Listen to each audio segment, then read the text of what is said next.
A $200 million budget. A legendary superhero. A multiverse crossover featuring Batman, Supergirl, and time travel. On paper, The Flash had everything it needed to be a blockbuster. But instead, it became one of DC's biggest flops. So, what really happened? Was it doomed from the start?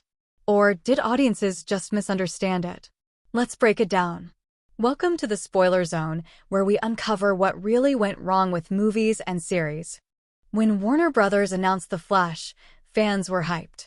The return of Michael Keaton as Batman? A Flashpoint-inspired story? A fresh start for the DC universe. It sounded like a guaranteed hit. But when the movie finally hit theaters, reality didn't match the hype. First, Ezra Miller's controversy. Let's start with the biggest problem, Ezra Miller. Instead of promoting the film, Warner Brothers was stuck dealing with their lead actor's legal issues and controversies. The PR nightmare meant a lot of fans skipped the movie altogether. Second, bad CGI and unfinished visuals. Then came the CGI.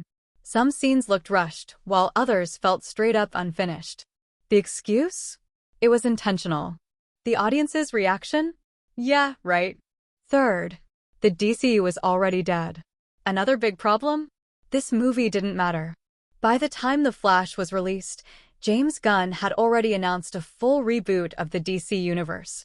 Why should fans care about a movie that had no future? Fourth, superhero fatigue. Superhero fatigue is real.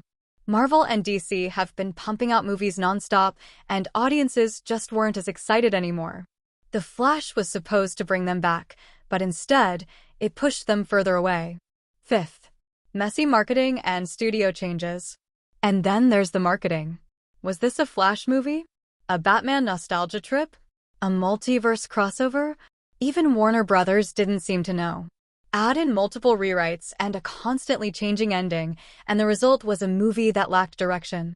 Critics were divided. Some praised the emotional moments and action. Others called it a disaster. The audience reaction? Even worse. With a worldwide box office of $271 million, The Flash didn't even break even. Warner Brothers lost millions on what was supposed to be DC's biggest movie of the year. So, was The Flash really that bad? Or did it just release at the worst possible time? It had some great moments, but bad CGI, a troubled lead actor, and an overall lack of hype sealed its fate. It's not the worst superhero movie ever, but it's definitely not the hit DC needed. What do you think?